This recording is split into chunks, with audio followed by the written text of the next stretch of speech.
Sisindiran asalna tina kecap sindir anu ngandung harti omongan atawa caritaan nu dibalimbirkeun henteu togmol.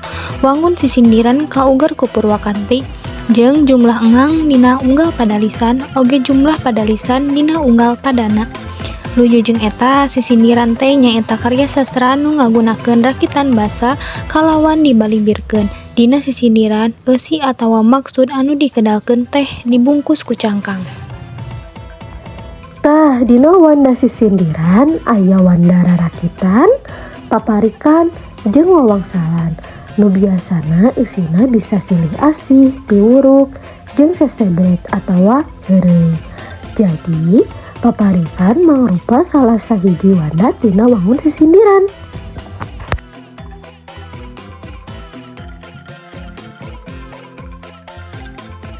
Tah paparikan teh asalna tina kecap parek anu hartina deket.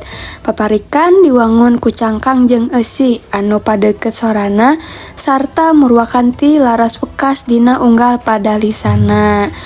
Jumlah padalisan dina sapadana kudu 2, 4, 6, 8 jeung saterasna.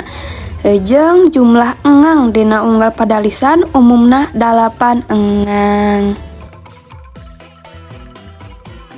Anapun ciri-ciri nu biasana aya dina paparikan diantarana wae nyaeta paparikan diwangun ku cangkang jeung eusi. Lobana cangkang sarua jeung lobana eusi. Paparikan dina sapadana diwangun ku 4 padalisan.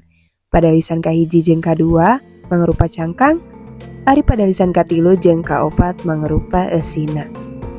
Unggal padalisan biasana diwangun ku 8 nepi ka 12 engang. Anu matak disebut paparikan kulantaran padeukeut sorana antara cangkang jeung eusina. Padalisan kahiji cangkang padeukeut sorana atawa Murwakanti jeung padalisan katilu eusi. Kitu deui padalisan nu kadua kudu Murwakanti jeung padalisan kaopat eusina. Eusi paparikan biasana ngandung pitutur, rasa, atawa sindiran.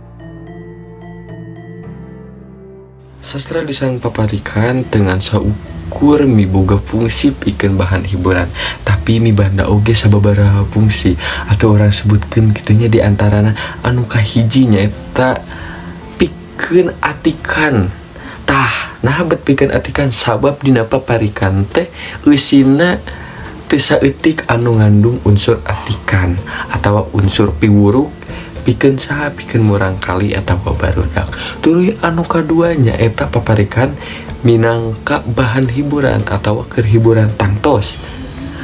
Mangsa heubeul mah barudak atawa murangkali teh nganggap paparikan nyaeta keur hiburan tangtos. Oge tuluy anu katilu paparikan minangka alat pikeun ngebrehkeun rasa. Tah jadi saupama hidup atana saderek sadayana aya rasa galura rasa nah eta cinta kadeuh rasa bisa diungkarakeun atawa diebrehkeun teh make paparikan sangkan leuwih nyeni. Tuluy anu kaopat nyaeta alat pikeun ngamumule basa. Tangtos ari paparikan teh kan aya di Tatar Sunda lian ti ngamumule basana oge ngamumule kasenian nyaeta sastra lisanna.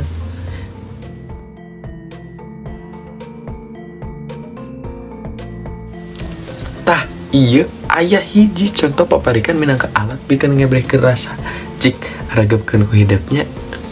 Aya meri dina rakit boboko wadah bakatul, lain nyeri ku panyakit tapi kabogoh direbut ku batur. Eta rasana eta rasa kanyeri sabab naon kabogohna direbut ku batur, jadi lain nyeri ku panyakit tapi nyeri hate sabab kabogohna direbut ku batur. Tah kitu contohna paparikan minangka alat pikeun ngabrehkeun rasa.